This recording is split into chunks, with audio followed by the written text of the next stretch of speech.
Selamat pagi, ini adalah kuliah yang ke-12 barangkali ya untuk hidrologi. Jadi eh, untuk hari ini saya akan berikan penjelasan tambahan dari pertemuan-pertemuan sebelumnya ya. Baik, hari ini saya buat satu apa namanya bahasan berkenaan dengan flow routing ya.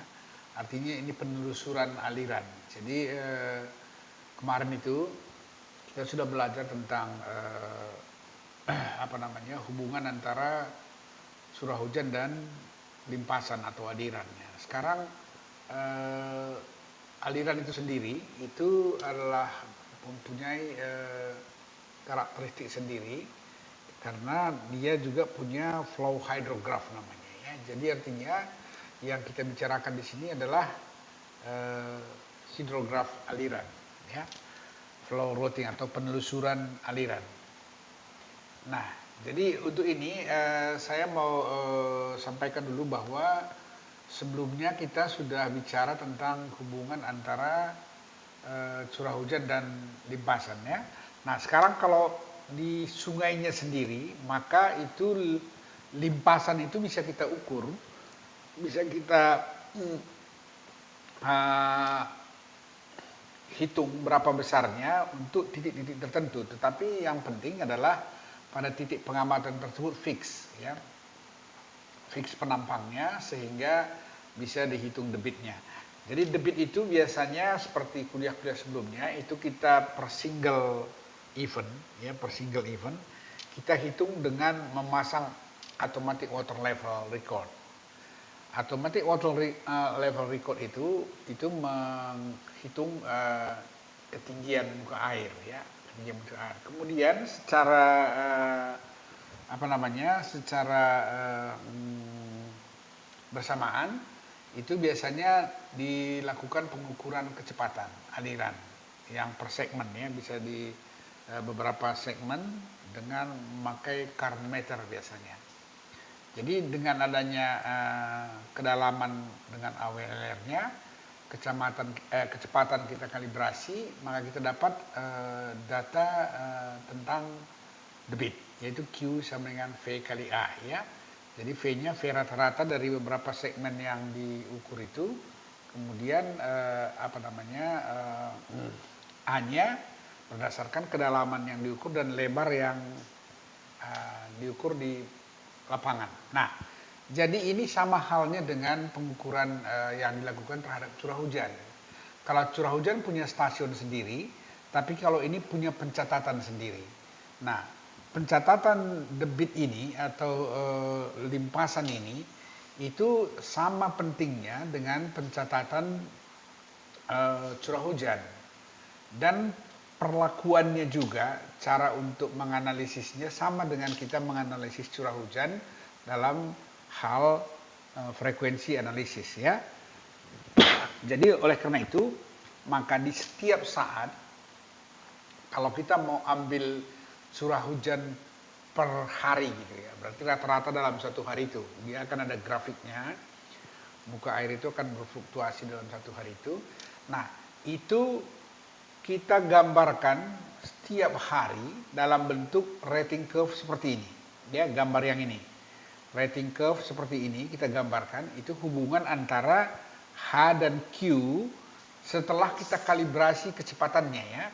Jadi maksudnya dengan H yang sebesar ini kita sudah lakukan penelitian bahwa velocity-nya sekian, maka akan diperoleh debit sebesar Q1 gitu ya, contoh ini. Nah, jadi ini berarti kan kalau ada kita hitung setiap hari ya, kita record tiap hari.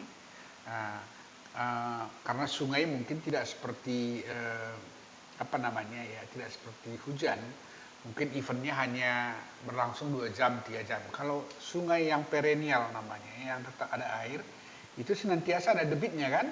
Nah, oleh karena itu maka debit tersebut berfluktuasi seperti ini. Jadi kalau kita ambil debit rata-rata harian gitu, atau debit maksimum harian boleh, debit minimum harian boleh. Nah, Tapi semua kita gambarkan dalam bentuk rating curve. Ini per single day ya, per single day. Data ini kita plotkan dalam satu grafik yang hubungan antara T dan Q. Ini yang di atas ini Q, sorry ya. Ini Q, ini T dan ini Q. Nah, ini T-nya ini adalah mungkin dalam 1 tahun gitu ya, atau dalam 1 bulan, setiap hari kan, setiap hari. Ini data ini adalah record ya, ini adalah record data mentah kita masukkan. Jadi artinya data itu bisa dibuat dalam tabel dan bisa juga dibuat dalam grafik. Ya, itu kompilasi namanya. Ini data mentah ini bisa kita gunakan untuk berbagai keperluan ya, karena ini kan kalau umpamanya udah setiap hari kita ukur di sini dengan menggunakan alat pengukur duga ke dalam air tadi, kedalaman air, maka itu di sini setiap hari kita plotkan sehingga kalau setahun itu 365 hari ya mungkin beginilah fluktuasi debitnya gitu ya. Nah, dalam kondisi seperti ini, maka kita akan mempunyai 3 besaran utama yang umum digunakan di hidrologi.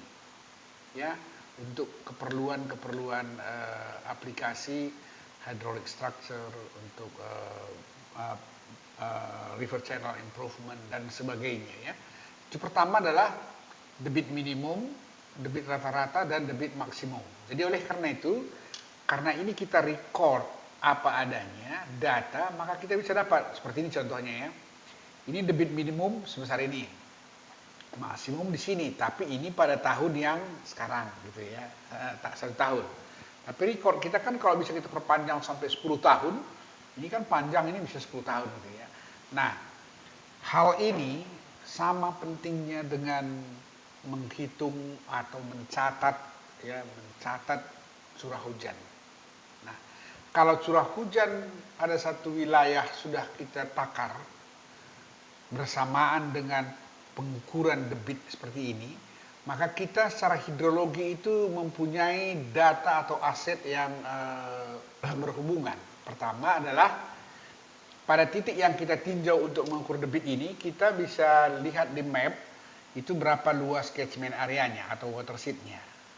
Di watershed itu kita bisa punya stasiun curah hujan berapa banyak.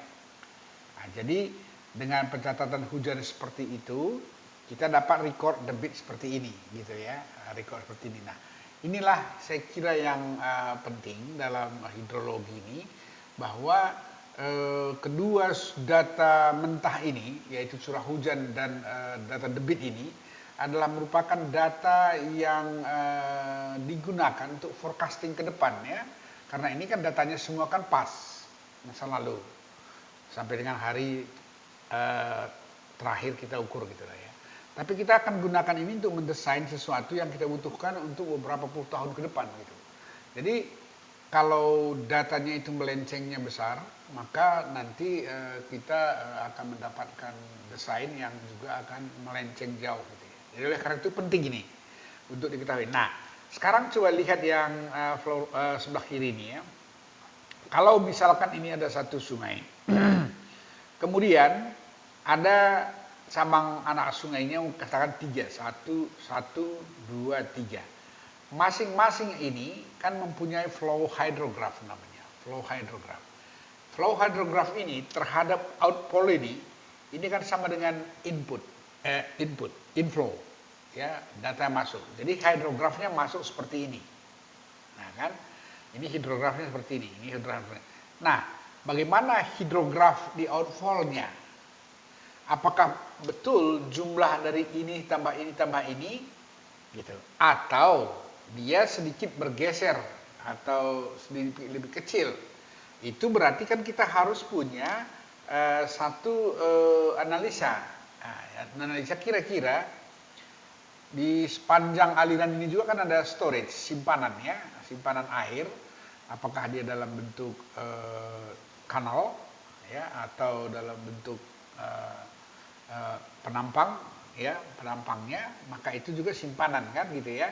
Jadi kalau di situ berarti sebelum dia sampai ke outfall, dia akan mengisi simpanan atau lekuk-lekuk aliran sungai itu, badan sungai itu dulu atau yang ada di sekitarnya, baru dia akan sampai ke outfall. Nah, cara untuk menelusuri ini disebut namanya river flow routing, ya, artinya untuk penelusuran aliran.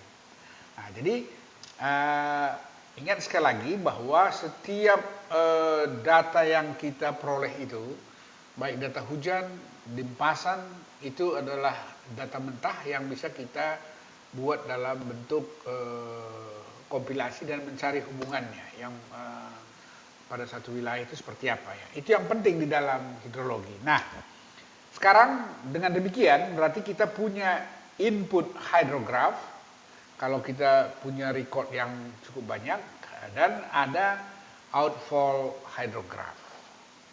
Di antaranya itu ada storage, simpanan, ya. Jadi itu untuk menelusuri ini kita sebut namanya adalah flow routing, ya. Baik, saya teruskan.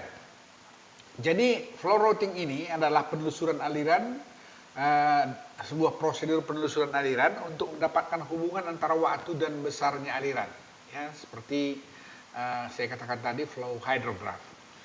Pada sebuah titik dalam satu aliran sungai atau watercourse dari hidrograf pada di titik tersebut, ya, satu atau lebih titik di bagian upstream. Nah, ini tadi kan di upstreamnya ada beberapa titik, 1, 2, 3, ini sebagai inflow-nya, ya, inflow hydrographnya. Kita mau menelusuri flow routingnya di titik outflow ini seperti apa. Itu maksud dari definisi flow routing ini. Apabila aliran tersebut adalah debit banjir, maka prosedur tersebut dinamakan flood routing. Jadi kalau yang debit yang kita amati itu, ya, yang punya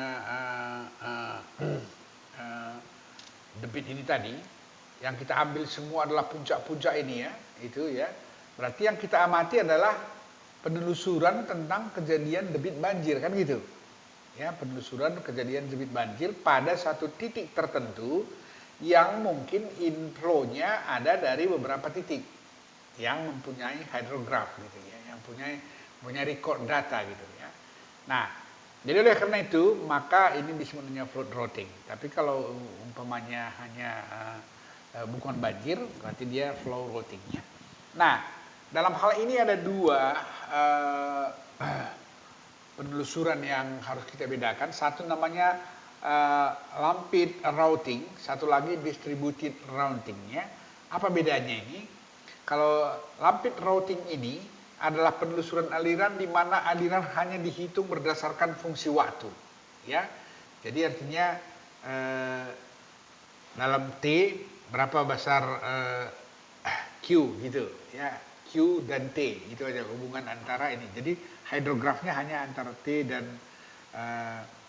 Q. Jadi artinya setiap tempat secara spesifik independen gitu, ya, dia itu bisa diukur hubungan grafik antara debit dan waktu, itu disebut lumped routing. Jadi setiap tempat bisa kita telusuri hubungan antara waktu dan ini.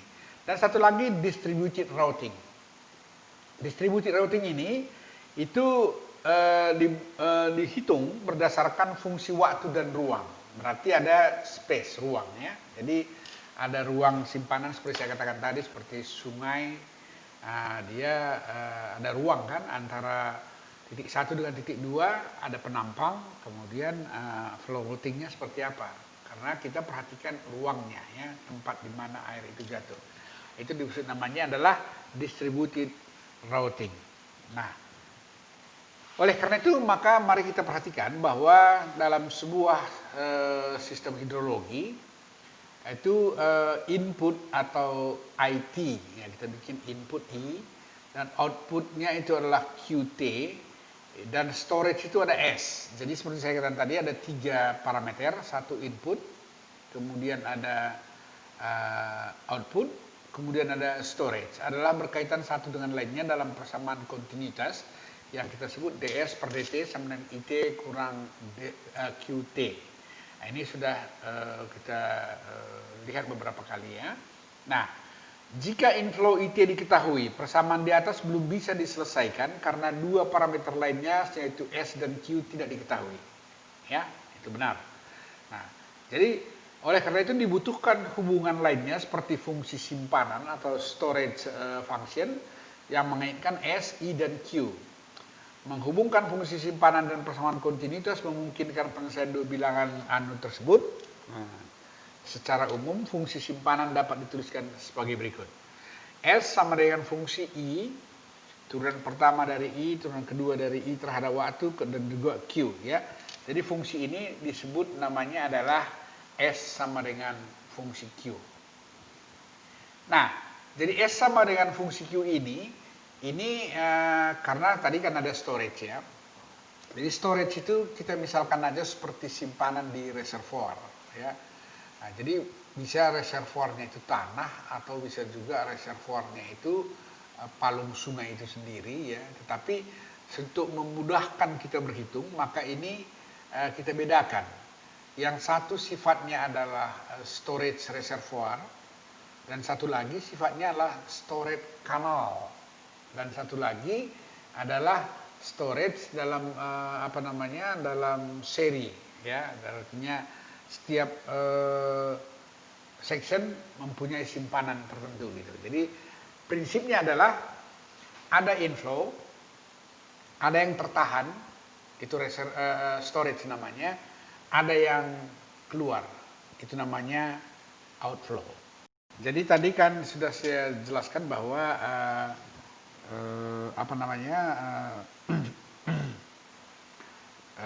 flow routing itu atau penelusuran aliran itu ada yang sifatnya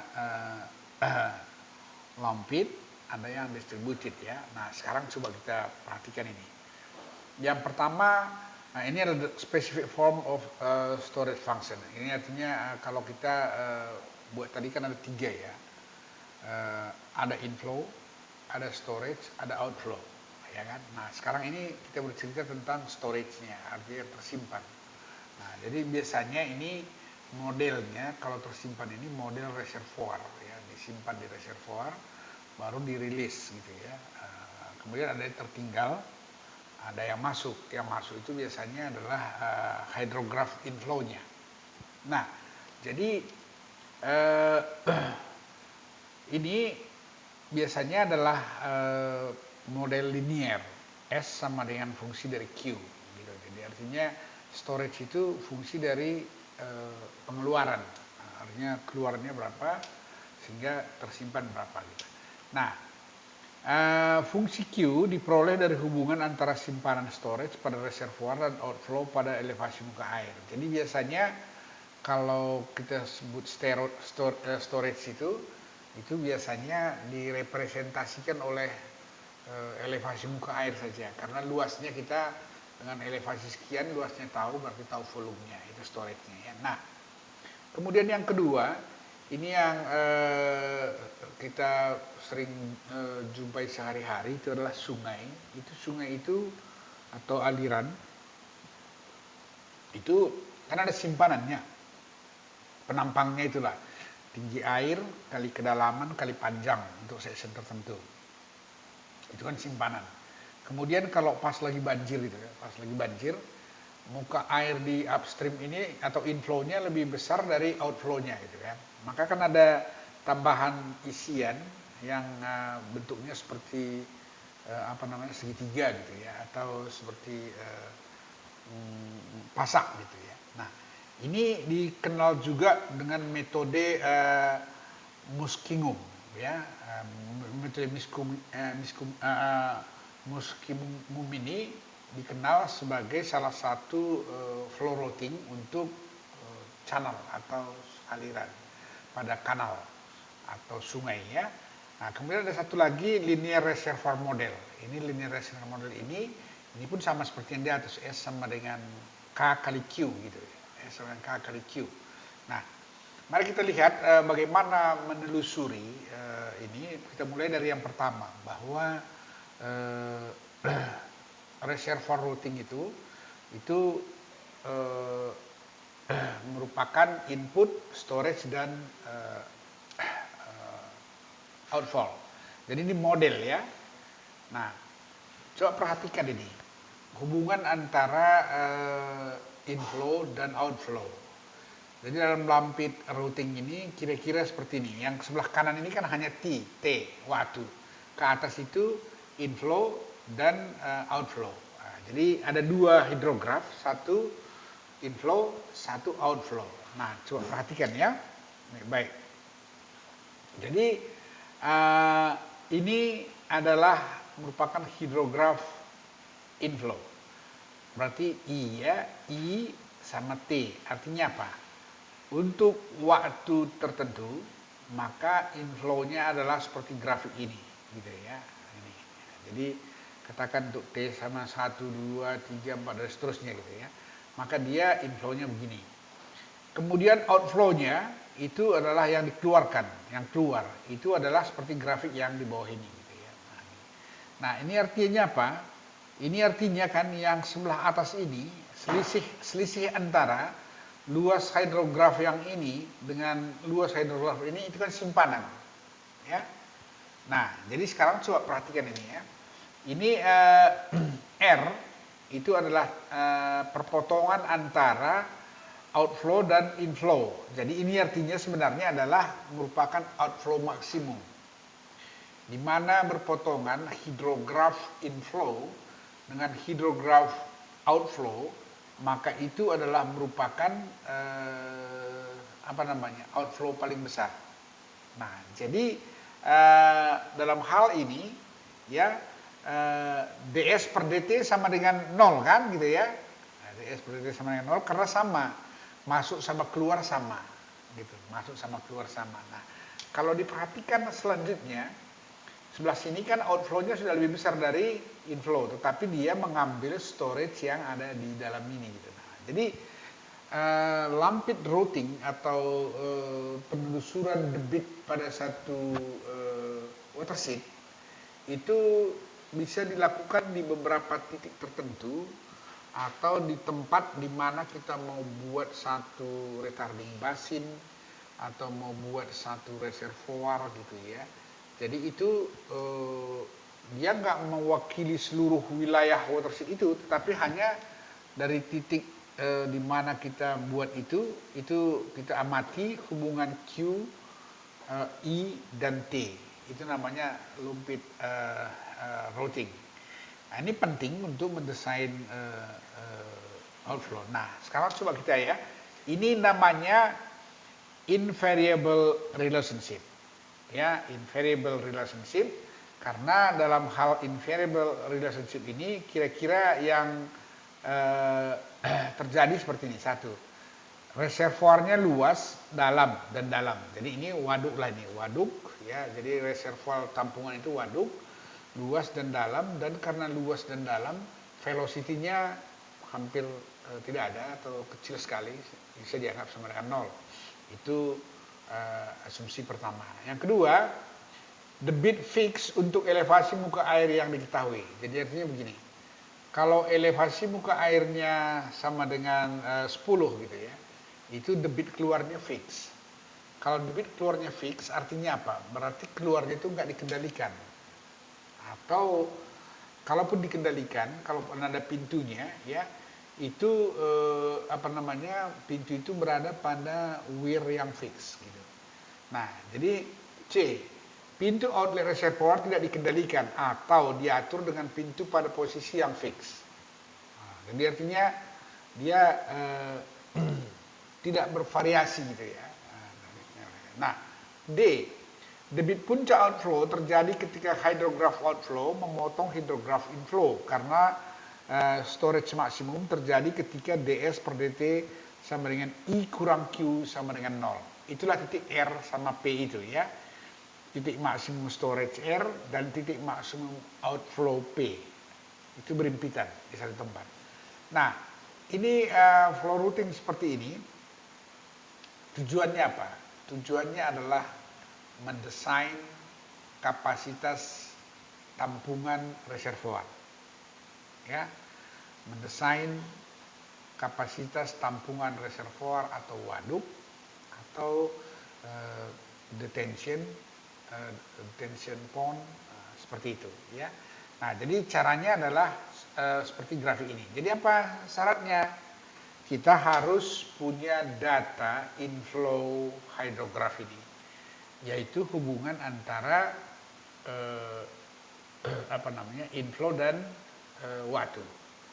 Jadi biasanya ini kalau hidrografnya berbentuk hidrograf ini, setiap event hujan atau event runoff yang ini terjadi, itu ada puncaknya dan ada base flow-nya ya. Jadi yang membuat dia tinggi ke atas itu adalah direct runoff-nya ya.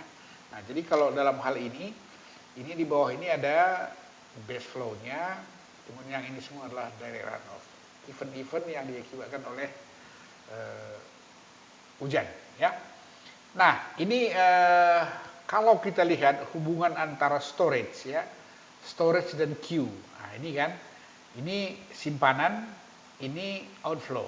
Nah, dia dari yang ini berarti kan setiap titik ini adalah sama dengan katakan titik X sama dengan 1 jam. Nah, sini misalkan gini ya.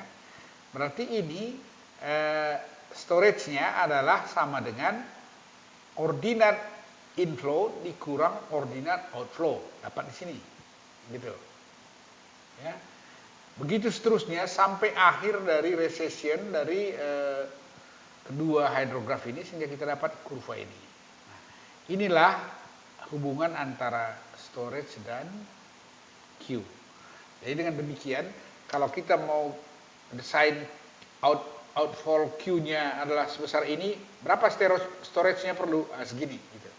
Jadi grafik inilah yang perlu digambarkan untuk mendesain satu reservoir ya.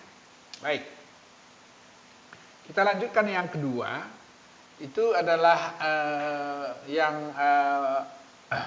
variable relationship. Ini tulisan di bawah ini ininya dibuang ya. Ini variable relationship. Nah, ini reservoir yang seperti ini, itu reservoir sama seperti tadi. Reservoirnya beda ya. Reservoirnya tidak luas tapi memanjang, sempit dan terhubung dengan saluran dan permukaan air mungkin dipengaruhi oleh backwater. Ini umumnya. Yang saya sebut tadi lah aliran penampang sungai itu merangkap sebagai reservoir ya. Jadi dia kan panjang, sempit, kemudian ada kemungkinan dia kena backwater. Jadi ini yang seperti yang nomor 2 tadi, seperti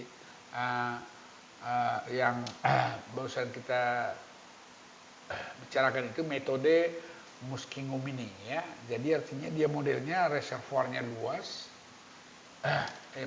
Reservoirnya panjang, sempit dan terhubung dengan saluran dan permukaan air mungkin dipengaruhi oleh backwater. Ya, jadi itu Muskingum itu ya seperti itu. Kemudian hubungan storage dengan outflow tidak lagi single value tetapi membentuk kurva tertutup. Lihat seperti ini. Nah, jadi dia kalau ditarik ke bawah seperti tadi, dia bisa balik seperti loop begini. Seperti loop. Nah, ini kenapa bisa seperti loop? Karena ada kemungkinan backwater itu ya. Nah, kalau umpamanya backwaternya tidak signifikan, nggak terlalu besar, mungkin dia bisa sama seperti yang tadi, seperti garis titik-titik ini ya. Tapi kalau ada pengaruh backflow, dia kan ngisi balik gitu, nggak bisa keluar airnya, sehingga hubungan antara Q dan S-nya itu adalah seperti garis yang masif ini, looping dia. Nah, jadi ada dua relationship antara I, Q dan S. Dalam konteks ini kita lihat bahwa ini adalah T, ini input dan output, dan ini hubungan output dan storage, ya, output dan storage. Baik, nah sekarang di reservoir routing ya, di reservoir routing ini itu tadi saya katakan bahwa kalau kita menggunakan reservoir yang luas dalam dan V sama dengan 0 tadi ya, itu biasanya yang menjadi acuan di situ levelnya, elevasi dari pool atau waduk itu. Nah, Jadi untuk menghitung hidrograf outflow-nya dari sebuah reservoir dengan permukaan air yang horizontal dengan inflow hidrograf dan karakteristik Q dan S yang diketahui. Jadi Q dan S itu seperti ini, yang maaf ya, ini grafik yang ini penting ya untuk membuat satu routing ya, routing reservoir, karena seperti ini. Q dan S karakternya kita mau buat, itu karakternya garis sini kan gitu ya. Nah, jadi untuk ini maka reservoir routing itu dilakukan dengan Q dan S karakteristiknya sudah dibangun seperti itu, didesain ya. Kemudian waktu ke arah horizontal dibagi dengan interval durasi dt dan diindeks dengan J. Jadi artinya J plus 1, J plus 2, J plus 3 dan seterusnya, dibagi segmen-segmen kecil dalam waktu horizontalnya tadi, karena ini kan routingnya tadi ke arah horizontal itu waktu, vertikalnya adalah storage-nya ya. Nah, jadi kalau begitu bisa ditulis bahwa dalam segmen-segmen yang kecil itu Sj kurang Sj plus 1 kurang Sj sama dengan delta T kali Ij tambah Ij plus 1 per 2. Jadi ini kalau mau lihat secara lebih seksama bisa dilihat di gambar ini. Ya, contohnya begini. Ini inflow, ini outflow. Jadi rumus tadi kalau kita tuliskan seperti ini Sj kan yang di titik J. Sj plus 1 adalah di sini. Jadi kalau ini kurang ini berarti kan dari sini kemari kan. Ini, ya. Ini sama dengan I, inflow. I dikurang inflow J, ya ini tambah inflow J kurang Q outflow, ya outflow-nya mana ini, outflow ini kurang ini. Jadi sebenarnya apa yang dituliskan di sini ini sebenarnya kan sama dengan yang ini kan. Ini Sj kurang Sj adalah selisih antara luasan segitiga yang inflow dikurangi dengan segitiga outflow, maka diperolehlah besaran ini. Nah, beginilah cara untuk menghitung storage ini ya, artinya routing periodnya, bahwa setiap routing interval waktu T kita akan dapat hubungan ini, sehingga ini kita bisa gambarkan yang bawah ini antara storage dan waktu. Itulah routingnya. Nah, jadi dengan membuat penelusuran debit seperti ini, maka kita tahu, oh kalau saya mau membuat satu rancangan ya, karakter satu reservoir dengan karakter Q dan S seperti ini, maka saya perlu membuat simulasi untuk routing atau penelusuran aliran dengan membuat satu simulasi hidrograf seperti ini. Nah, terakhir antara storage dan waktu, itu tadi yang kita sebut tadi routing tadi kan. Routing itu kita dapatkan seperti ini. Nah, jadi saya kira ini adalah bagian penting dari aplikasi hidrologi, yang di dalamnya tadi untuk bisa membuat hidrograf ini kita harus punya data aliran sungai atau data limpasan dan data atau data curah hujan ya. Jadi semuanya dasarnya dari sana. Sehingga kalau kita bicara tentang reservoir, itu kan hydraulic structure ini. Kita harus membuat bendung, berapa tingginya gitu ya. Nah, berapa elevasi outletnya. Kalau mau bikin pintu, berapa lebar pintunya, supaya kita bisa mendapatkan Q. Dalam hal ini Q ini keluar. Hidrograf yang ini itu dibangun dari pintu yang kita bangun di reservoir itu. Kalau ini adalah dari curah hujan atau anak sungai yang masuk ke sistem kita. Jadi itu model aja ya, model inflow, storage, dan outflow. Dan hubungannya adalah linear, disebut namanya adalah flow routing. Jadi yang tadi, yang reservoir routing tadi adalah bentuk waduk ya. Nah, sekarang ini yang berikutnya yaitu hydraulic river routing, itu ada Muskingum model tadi yang saya sudah singgung di depan tadi. Jadi Muskingum ini adalah salah satu mode yang umum digunakan untuk hydraulic routing ya. Jadi hydraulic routing itu dia merupakan ya distributed routing, artinya ada ruang dan waktu gitu ya. Jadi ini hubungan ini adalah disebut dengan hubungan debit dan simpanan atau discharge storage relationship, tapi di dalam di dalam saluran atau di dalam penampang sungai ya. Nah, metode ini memodelkan volume banjir yang tersimpan atau storage volume offloading pada sebuah alur sungai dan dengan menggabungkan simpanan dalam bentuk prisma dan dalam bentuk pasang atau wedge. Maksudnya ini gini, prisma itu sebenarnya adalah bagian penampang sungai yang kena air dalam kondisi yang air normal. Kemudian kalau yang wedge ini adalah bagian atas dari muka air normal yang terisi air akibat inflow lebih besar dari outflow. Jadi wedge-nya itu dalam bentuk segitiga begini ya, karena biasanya kan kalau penuh itu luasnya kan alas kali tinggi per 2 gitu ya. Tapi umumnya kalau panjang sungainya ada kalanya nggak sampai setengah gitu ya. Jadi mungkin ada 20 per 2-nya aja 0,2 gitu ya.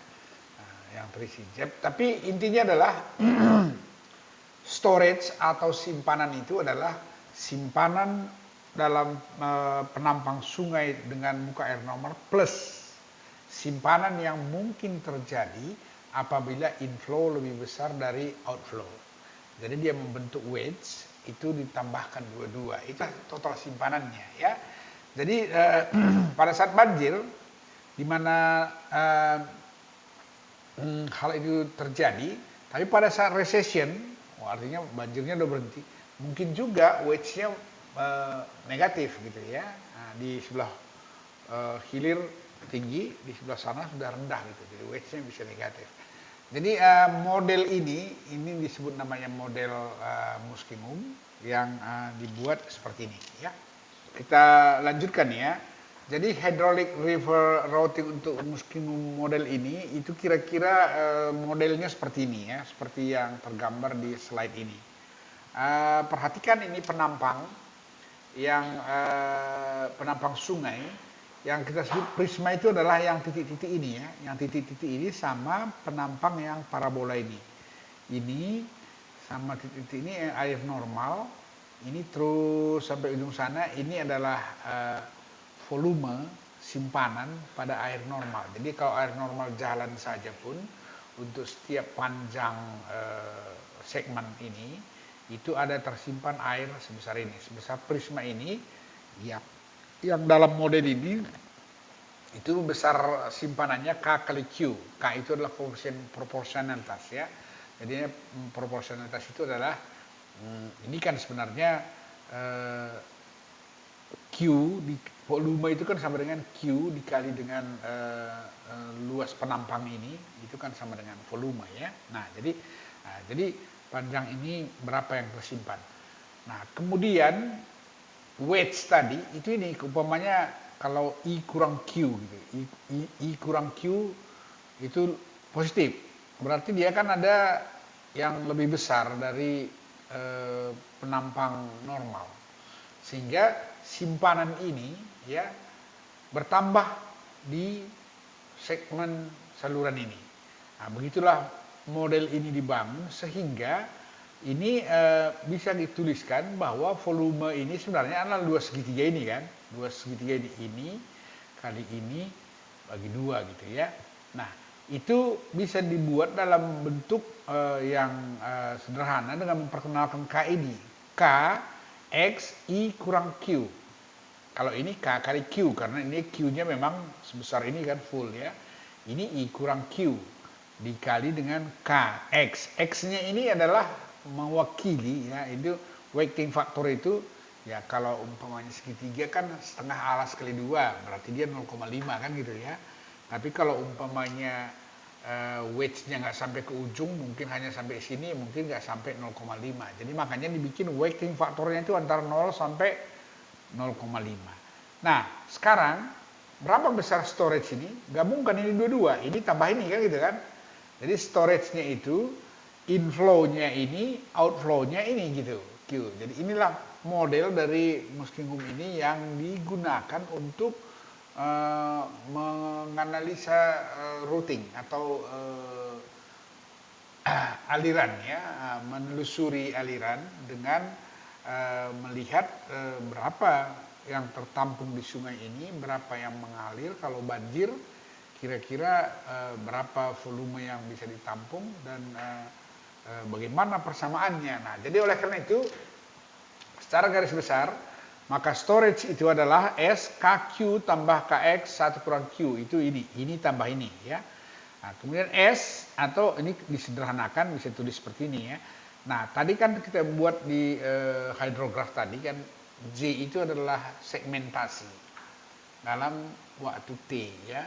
Nah, jadi dengan kalau kita buat dia segmentasinya J plus 1, J plus 2 gitu segmentasinya, maka kita bisa hitung, masukkan saja ke rumus ini, SJ, storage untuk titik sepanjang J, gitu ya.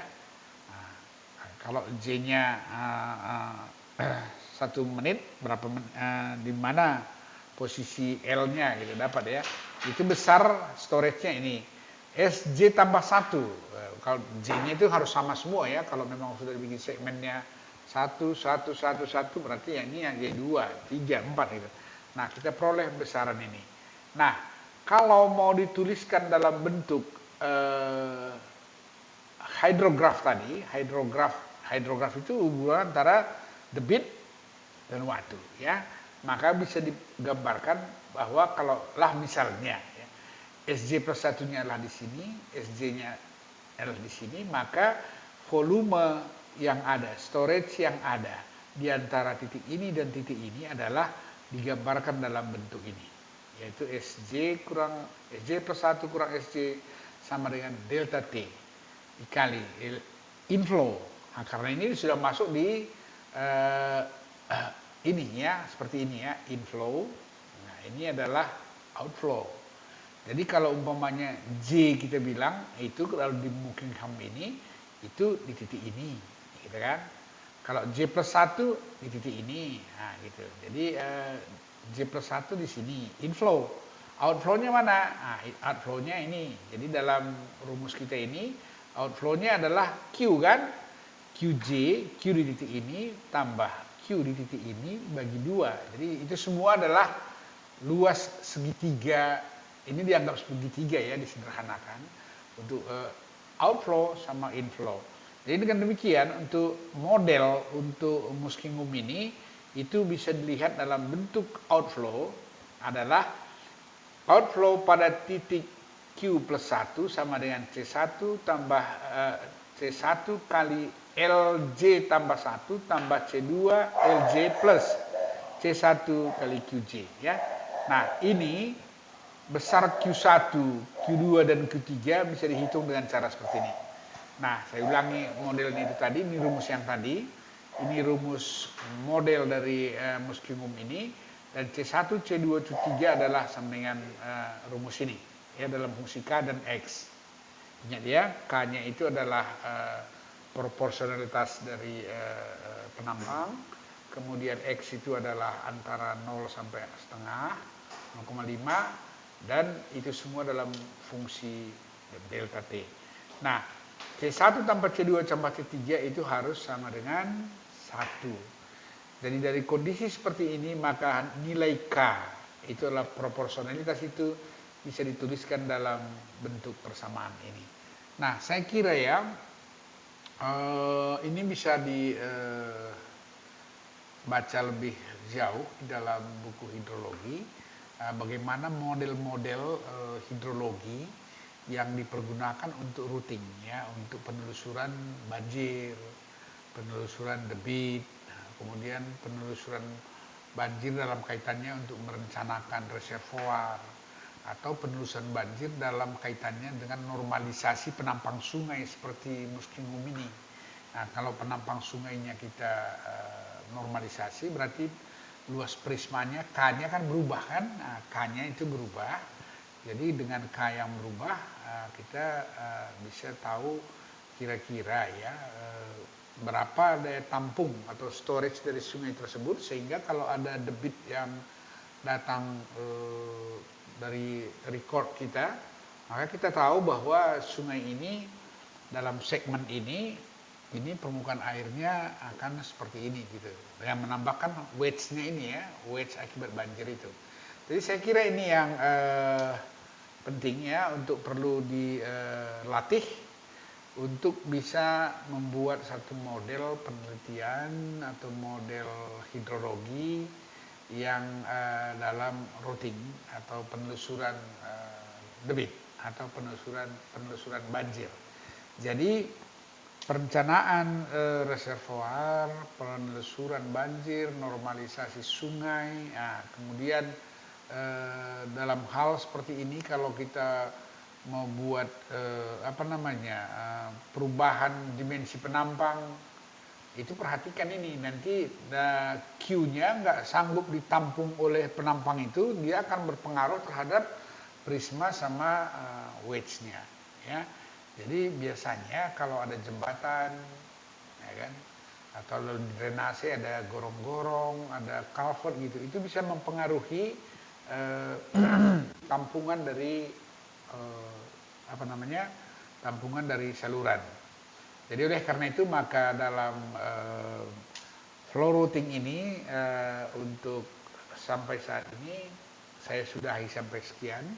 Sebenarnya ada satu lagi, tapi ini nanti kalian bisa baca sendiri, yaitu dengan linear routing ya, linear routing atau linear reservoir routing. Nah, itu pun bisa digunakan menjadi salah satu bagian dari penelusuran debit atau penelusuran banjir. Baik, saya kira sampai di sini yang bisa saya sampaikan pada kesempatan ini. Terima kasih atas kehadiran dan ketekunan Anda untuk mengikuti kuliah ini. Kita sampai jumpa dalam pertemuan-pertemuan yang akan datang. Salam.